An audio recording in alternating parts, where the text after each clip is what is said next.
play. And another foul on board. His third for setting a screen. Because of physical play, although Jordan Taylor just got caught with a moving screen. Pick and roll. And a foul. Offensive foul coming up. Ken Valentine standing right there. Izzo dying for a moving screen.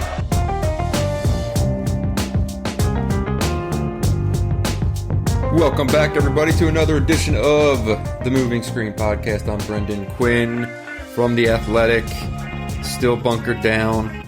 Here with Dylan Burkhart, also still bunkered down. Dylan, are you holding up okay, pal? Holding up well. Doing a rare Wednesday pod this week. Wednesday pod. This is 2 days removed from what should have been the national championship game. I should be in Augusta. I am not. So that's not bitter. Not bitter at all. There are bigger things in the world. But yeah, maybe a little bitter. A little bitter. That's fair. We hope everyone out there is doing well and is safe and healthy and sheltered in place, whatever. Our thoughts are definitely with everyone. This sucks, but get through it. Wanted to give you guys a little hoop conversation, though, today. A couple things have happened on the Michigan side of things since our last podcast, where the last one we did was fresh off Xavier Tillman's announcement he was entering the draft.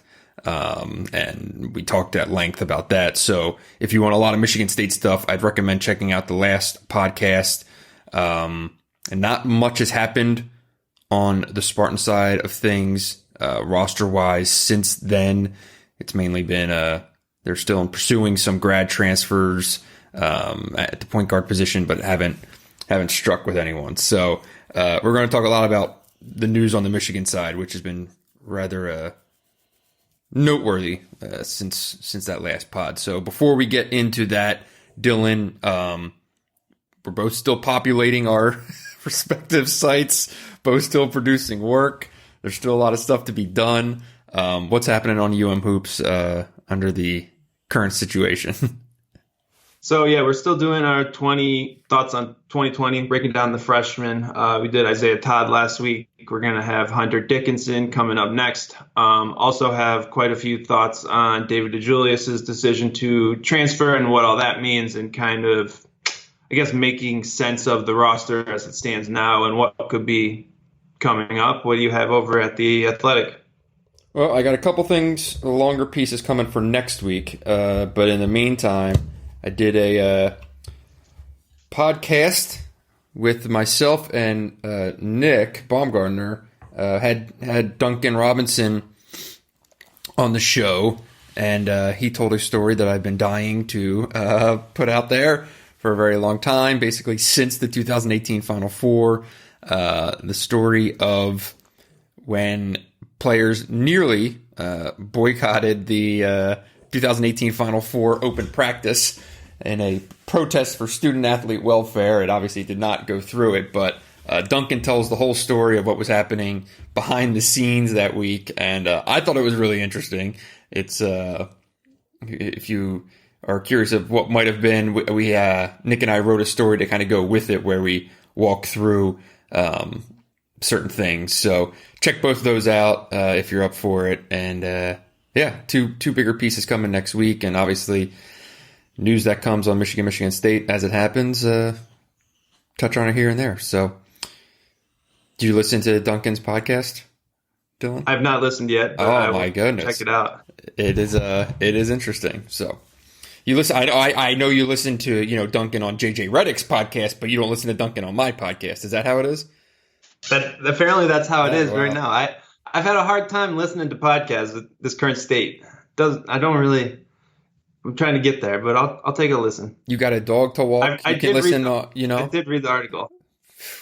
Well, dog walking has become very stressful in these current times. There's a lot of other people walking that didn't used to be walking on the streets. Have you noticed that in your neighborhood? There are a lot of people walking around my neighborhood. This is true. Do you wear a mask when you go dog walking? No, I do not. I thought you're only supposed to do that when you're in like a crowded place, not outside. Yeah. I see people like walking down the street by themselves wearing a mask. I don't understand that. But I'm not a doctor. But when I go on runs, I'm not wearing a mask, mainly because it would really be difficult to run. But I would recommend not taking any medical advice from this podcast, but what are you going to do? We're here to give it to you if you want it. This podcast and Mike Gundy, don't listen to any of those. So, sounds about right. All right. On the Michigan side of things, why don't you set the table a little bit, Dylan, and kind of walk through what's happened since our last pod, and we'll go into it from there. All right, so our last podcast, I think we recorded it the Monday before Isaiah Livers declared for the NBA draft, and we talked about that as it was expected, but it has now happened, and that went down, I guess, what was that, a week and a half ago? Yeah. And then on Monday of this week, David DeJulius announced that he was transferring, so now you basically have a lot more clarity as far as some of the pieces that have been at play maybe and how the roster is going to shake out moving forward. Yeah. So let's start with DeJulius because that's the fresher news that I think people are probably talking about. Not overly surprising, I would not say. I've seen some people say things like, man, really surprised that the guy who would have been the starting point guard is transferring. First of all, I don't think he would have been the starting point guard. Second of all, I think on this podcast, we've certainly alluded to the fact that this was a possibility. So I guess just when you kind of look at Dave's time at Michigan, let's look at it this way first. Like, what worked, what didn't? Like, kind of why do you think it got to this point? What just didn't kind of click? You know? Yeah. So there have been rumors that this was possibly in the works for a while, and that's kind of like you just hear these things are kind of in the works, and then I don't think it should come as a huge surprise, like you said. There's a reason was recruiting grad transfer point guards for the last month before it was announced, right? It's not necessarily a huge shock. Julius is, I think his sophomore season, basically throughout his freshman season, he didn't really get to play much at all, but his sophomore year, it was kind of a back and forth between maybe the best role that he could have played for Michigan this year and maybe showcasing the best role that he thinks is best for his game. Early in the year, he was basically playing as a 2 or a 3, kind of just a catch and shoot guy. He hit a bunch of 3-pointers in the Bahamas and really carried Michigan at times in that tournament. I think he hit 6 or 7 threes that week. As the season kind of wore on into December, January, his game shifted as far as what he was doing, right? He took a lot more early off the dribble jumpers. He kind of lost his efficiency along the way and eventually just almost fell out of the rotation, you could say. I remember back the Nebraska game, right? Xavier Simpson was suspended. That was supposed to be the game that was DeJulius's showcase, right? Like, this is how the team will look with him as point guard next year. It was not that. Eli Brooks basically ran the team. DeJulius struggled, didn't play particularly well, and then the next game at Rutgers, or against Rutgers at the Garden, Xavier Simpson was back, and DeJulius played, 6 minutes, I think? Yeah. And didn't really play in the second half at all, I don't think. That was a pretty telltale sign.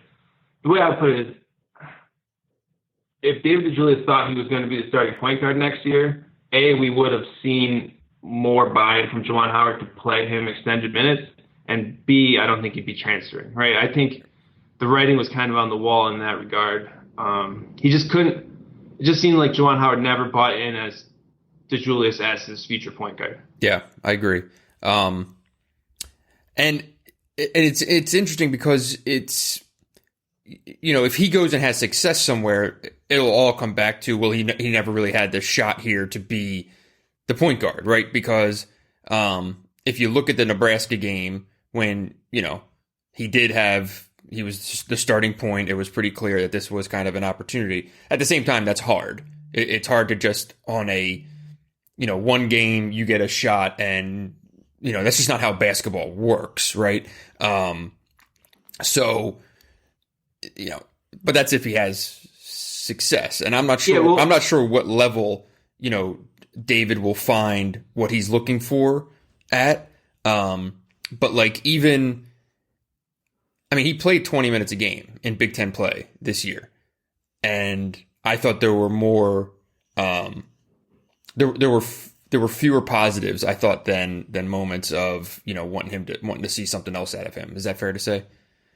Yeah, I think even you look at the Nebraska game, it wasn't so much that he struggled in that game. It was that Michigan didn't build a game plan through him. I think that was the most telling thing, right? They didn't go into that game and say, we're going to put David DeJulius in Xavier Simpson's spot. It was, we're going to have Eli Brooks run the team, play completely differently, and have DeJulius kind of play as a second guard. And I think that was telling more just where he stood as far as the staff's confidence in him. And he was a good rotation piece, I think, for Michigan, and he deserves a lot of credit. He played through that tough January stretch and played really well down the stretch, right? Like, he had some big moments for Michigan late in the season where I think he kind of got through that struggle of trying to find his role and then rediscovered it. Think back to the Michigan State game. He had that huge embrace with Juwan Howard. Yeah. So I think there was a lot of work to get to that point and to get back on track to kind of what Michigan wanted. And I mean, Michigan had a team that was not particularly deep. Like, this season that Michigan had is not what it was without DeJulius in the rotation. You have to point that out too. So what does he look like at another school? It's really hard to tell because there's so many moving pieces. Does he get some kind of waiver? Does the transfer rule change, or does he benefit from a sit-out year? If he goes to another high major and has a sit-out year, I think he could be a really good point guard for 2 years. I don't think he showed anything that should say he can't be a good player. I agree with that. Or like a high major starter. I just don't think he showed enough, or I don't think Michigan staff showed enough trust in him to think that he would be Michigan starter next year. That's how I put it. That's fair. Just looking at his Big Ten numbers from this year, 37% from the field, went 12 for 43 on threes. That's about 28%, 77% from the line. Good assist to turnover ratio at 36 assists against 9 turnovers. But yeah, I mean, he was never really, what? 36 assists. Yeah, I agree. In 31 games. No, this is just Big Ten. Oh, in what, 18 games? 20 Big Ten. 20 games, right? Yeah. So that's still not a good number. And that's really... Very rarely was he the point guard. It's a hard balance, right? Yeah. Right. Like, it's hard for him to build up assists when he's on the court with a guy who's getting 12, 10, 9 a game. It is, and that's going to be, it's the same thing we talked about last year with Xavier Simpson and Jordan Poole, for example, right? Jordan Poole maybe didn't get as many chances to be the playmaker that he thought he could be. But at the same time, you're not going to put the ball in anyone other than Xavier Simpson's hands. So there's a lot of guys who didn't get the same chance because, well, Xavier Simpson was really good, right? Like, so that is always going to make it hard to weigh, I guess, the pros and cons of, is this someone's ability or is this someone's role? And how does that look at another school? It can be completely different, right? Like Charles Matthews. He was just a defensive guy who barely shot at Kentucky, and then he was put in more of a featured role and did a lot of different things on offense. But at the end of the day, DeJulius, to me, is a shooting guard who is shaped like a point guard. Yeah. And for him to make the impact he wants to make, he's going to have to grow as a passer and creator. Yeah, I'll be really curious to see, because he's going to have options, right? He's going to have high major options. He's going to have good mid-major options. What does he want to do, right? Because if it's go walk in the door as a starting point guard somewhere, are there potential opportunities in high major? Yeah.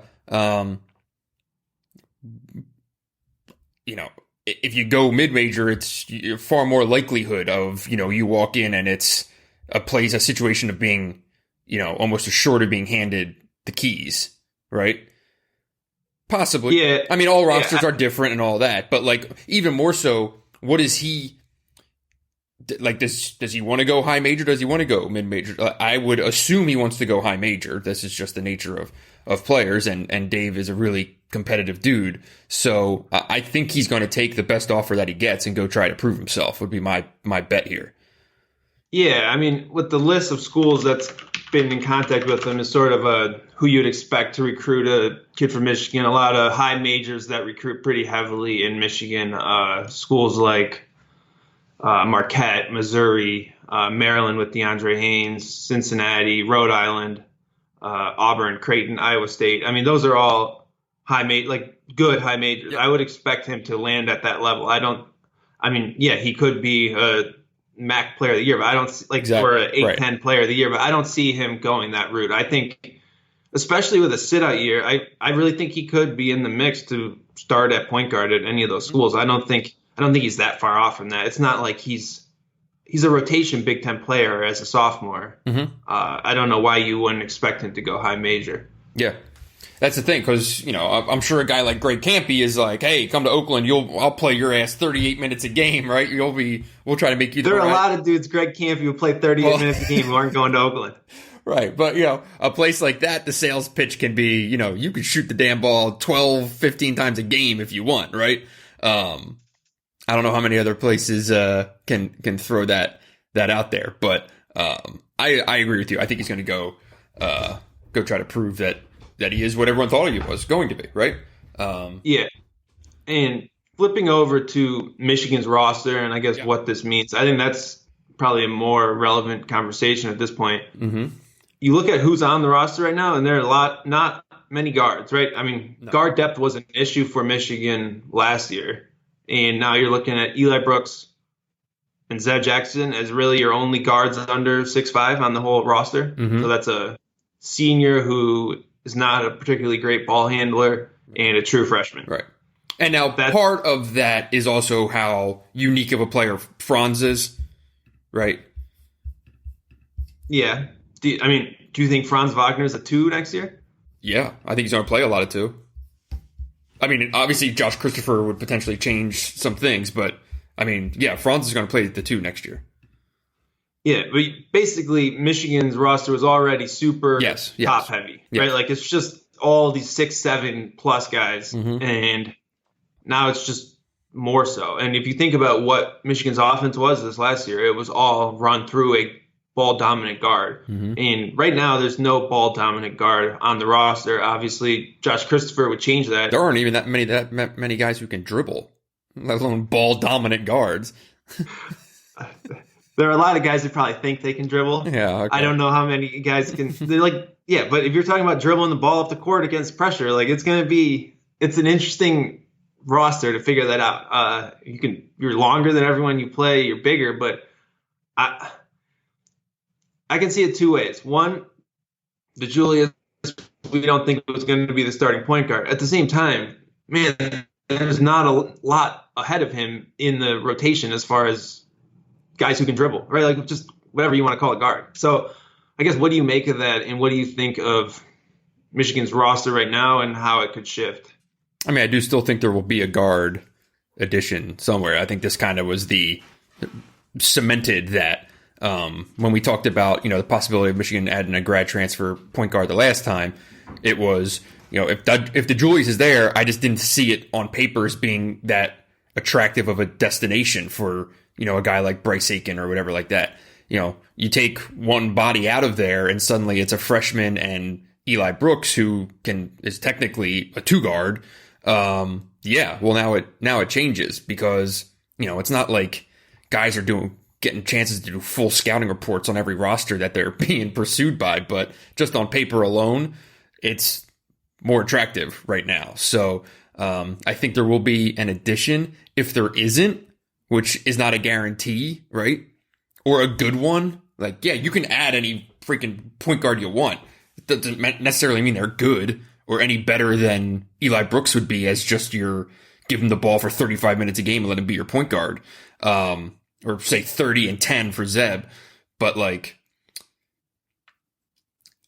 I'd be surprised I'd be kind of surprised, I should say, if they get someone who's the caliber of being a transformative presence at point guard. I still think it's going to be Eli Brooks. Yeah, so Josh Christopher makes Eli Brooks as point guard a much more Palatable, manageable situation, right? Uh-huh. Eli Brooks basically would complement him very well in the sense that he's an experienced defender. He can make open shots. He can run the team as far as like the mental aspect of things. But Christopher would be that ball dominant guy who, yeah, he's not a point guard, but you put him in ball screens, you do all these different things, and he's going to shoot, dribble, do all like late clock, all that stuff, right? I still think even with Christopher, though, you'd want to look at adding some kind of extra guard. And I don't know, like you say, I don't think it's someone that would take Eli Brooks' starting spot, but maybe it's a guy who could be a third guard against pressure, provide backup minutes, like just give you some of that lineup flexibility that Michigan really didn't have last year, where you couldn't go small when teams really were pressuring the ball, right? Mm-hmm. So even like a guy like Smith, who I don't think is really a starting Big Ten point guard, he's an experienced guy who could come in and run the team, make shots, right? Like that's more, I think, and that's a more reasonable expectation for a grad transfer point guard, right? If you're expecting a grad transfer point guard to run your team and be a starter in the Big Ten and they have never played in the Big Ten, man, well, that's tough. Right. The point guard who averaged 12 and 6 at Robert Morris or Colgate or something like that, being the kid who you're going to bring in to build out your roster, I feel is far more likely than, getting a Bryce Aiken, someone like that completely changes the look of your roster. I'm not saying that they can't get him, but you get my point. Like, what if I had to predict how this plays out? That's probably the safer prediction. But you're right. I mean, Christopher changes everything, because Christopher changes everything for Brooks at the point guard, for Wagner being able to just lock down and only worry about pretty much being the 3. And then, whether Livers does or doesn't come back, suddenly, you'd have this wealth of depth at the wing of if Livers does come back. Everyone, is put into a more advantageous situation. I don't think they're screwed if they don't get Christopher, but he certainly changes things just rather dramatically. Yeah, there's major issues with this roster without him on it, I would say. Major issues. Just like I would say there's major issues when you look at it, but then you look at other teams' rosters and you're like, okay, well, Michigan isn't in that bad a shape. Well, they're going to have to reinvent an offense an offseason. It's just going to be completely different without Christopher, right? They're not going to run the same stuff. This was one of the top 10 ball screen volume teams in the country, and there would be one player who's comfortable operating out of ball screens. I mean, you would have to change a lot. Whereas, and I just don't know how that team would guard. There would be some issues if you just I don't know, you're going to play zone all the time. It would be, and maybe the answer is yes, but that's why I think, you try to add, but again, if you had Christopher and another guard, that would require presumably more attrition, or whether that's Isaiah Livers staying in the draft or anything else. Right. What's Jace's scholarship? What does Livers do coming or going? And is there another departure? I still think there will be another transfer. And this isn't me alluding to something that I've been told and just being sneaky about or anything like that. I think there's going to be another transfer.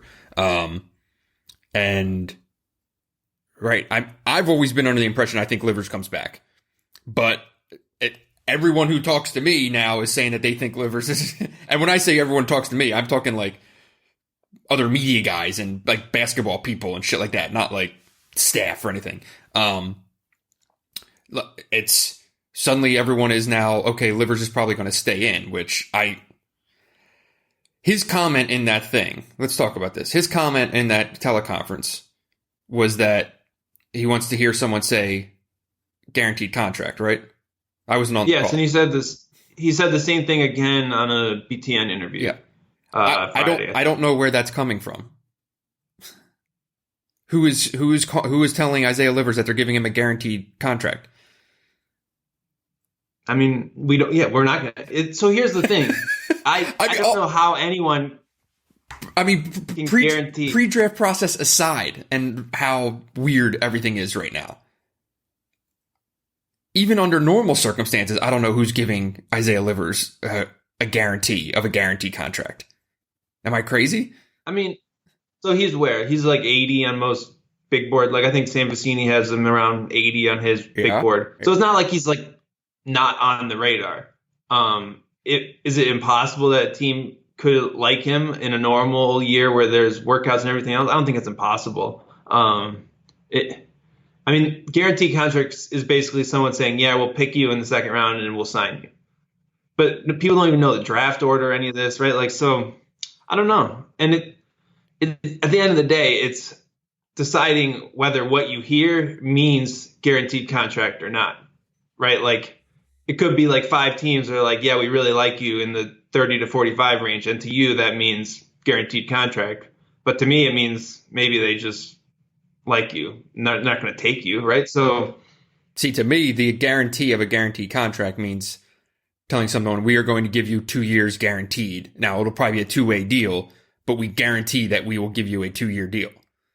That's what a guaranteed contract is. That's what a guaranteed contract is. Right. But what does that mean on whenever, by the end of or the start of June, when you have to make that decision? It's not like everyone knows they have a guaranteed contract at that point. It's they think they're going to get one. Not every second round pick actually gets that contract.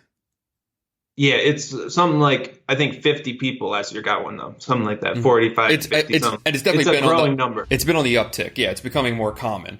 But, yeah, I don't know. It'll be really interesting to see how he plays out. And the difficult situation that Michigan is potentially in or going to be in or whatever is the unknown of this draft process and what the hell is going to happen. And he's going to kind of be in limbo for a extended period of time where they are going to say, okay, do we plan to not have him or do we plan to have him? You know? Now there's a million schools in the same situation, obviously, but for the purposes of this conversation, you know, I'm not saying that if they're going to lose Livers, let's go sign go pick up a guy who fills that role. I don't think that's the case, but it's just difficult, you know, it's just difficult kind of living in that limbo. Yeah. And I can't really imagine, like, I assume they just cut off the return to school deadline at some point, right? Like, I don't think the NCAA really gains a lot from running that date out. Coaches are going to be very against that. Yes. Obviously, it might suck for players, but at the same point, if the situation is not going to change and you only get 4 hours of Skype interviews or whatever they're saying, well, just do them and then we'll still cut off the process whenever it is. So I feel like there's not a lot of reason to extend any of those deadlines at this point. But I mean, who knows what'll happen? It's with just about everything happening in the world right now. I'm really curious to see what a lot of these guys do. If it's, look, right now, dependent, unless you're like a guaranteed top 20, top 30 guy, the safer play is going back to school. And I'm someone who like usually advocates, look, if you can go get paid, go get paid. Get at, go get yours. But right now, with the amount of just completely unknown scenarios that are on the table, you could say it's safer to just say, all right, I'm going back to school, and then you just work over the summer and get ready for next year, and just basically call this a wash. That's a lot of people, I think. But do people look at it that way? No, because every kid thinks they're going to be in the NBA. What if college basketball doesn't come back? I have no idea. Right? What if schools don't, like, you're not going to go work with your strength coach in the summer? I mean, it's not like a guarantee that everything in your college process will be under normal situation, right? So I don't know that you can just say that that's the safer route just because it's the current route. I mean, there's going to be an NBA. There's going to be an NBA draft at some point. I mean, I don't know. The fact that the previous college season at least ended and there is a known start date for the the 2021 college basketball season, whereas we don't even know what the hell is going to happen with the current NBA season. I'm just saying there's more unknowns on the NBA side of things than on the college side. Yeah, I mean, I see your point. It's not like they have like a steady place to work out or do, like you talk about the off season, right? Like you don't have a normal off season, so it's not like you can just go get better and get in the gym and right. There's no Camp Sanderson, any of that stuff. Right. So it's a tricky situation all around. And the good thing I think for Michigan is having Isaiah Livers back would be great, but there's also a lot of pieces who play the same position, can play a similar role. I think you worry a lot about shooting if you don't have Livers on the roster, but you don't really worry about the actual depth at the position, just based on all the bodies you have that are kind of 3-4 combos. It would really emphasize Franz Wagner's role, I would say. And he's already probably going to be on everyone's breakout list, but Livers leaving would kind of just force him into a much bigger role, I would say, and sort of the featured scorer probably on the team, at least off the ball. Yeah, and then a lot of attention would turn to Isaiah Todd. And is he going to be in Ann Arbor next year? And again, it's just a wait and see at this point. Right. But so, I mean, if you have one of the Isaiahs... There's going to be a lot of this on the podcast, I have a feeling, the next couple of months. Well, we'll see. Don't know. If you have one of the Isaiahs on the roster and everyone else at that position, you're loaded at the 3-4 position, really beyond any reasonable need. If you have neither, you're looking more at a situation where you start to worry about that depth a little bit, I'd say. Right. Well, I don't know. Anything else to get into on the Michigan side of things? I don't think so. We just knocked out. This is going to be the quickest moving screen podcast of all time here. Well, it is April 8th and amid a pandemic, so just something. We're here to kill some time for everyone, including ourselves. So I actually have a podcast after this with Kenny Goins joining Nick and myself on the beat. So if you have not subscribed to that podcast, please do. Check us out on the iTunes store. That is completely free. The old version was kind of behind the Athletic paywall, but that is no longer. So everything is free, and a lot of old interviews to listen to.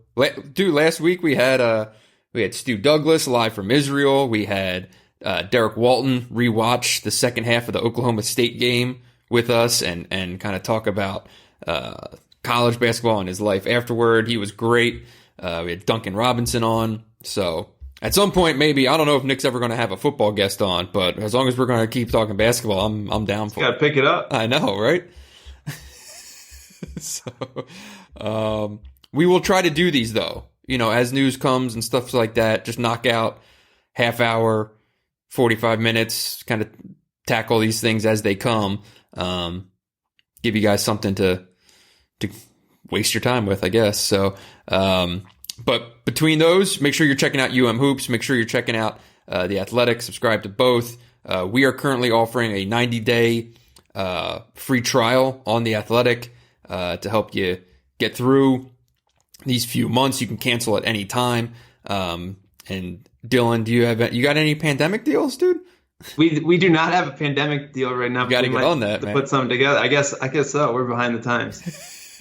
But Dylan's site is well worth every penny, how many you spend or not. But that'll do it for this week. We appreciate you listening. For Dylan, I'm Brendan. Be sure to tip your bartenders and servers and support your local restaurants during these times. Thanks.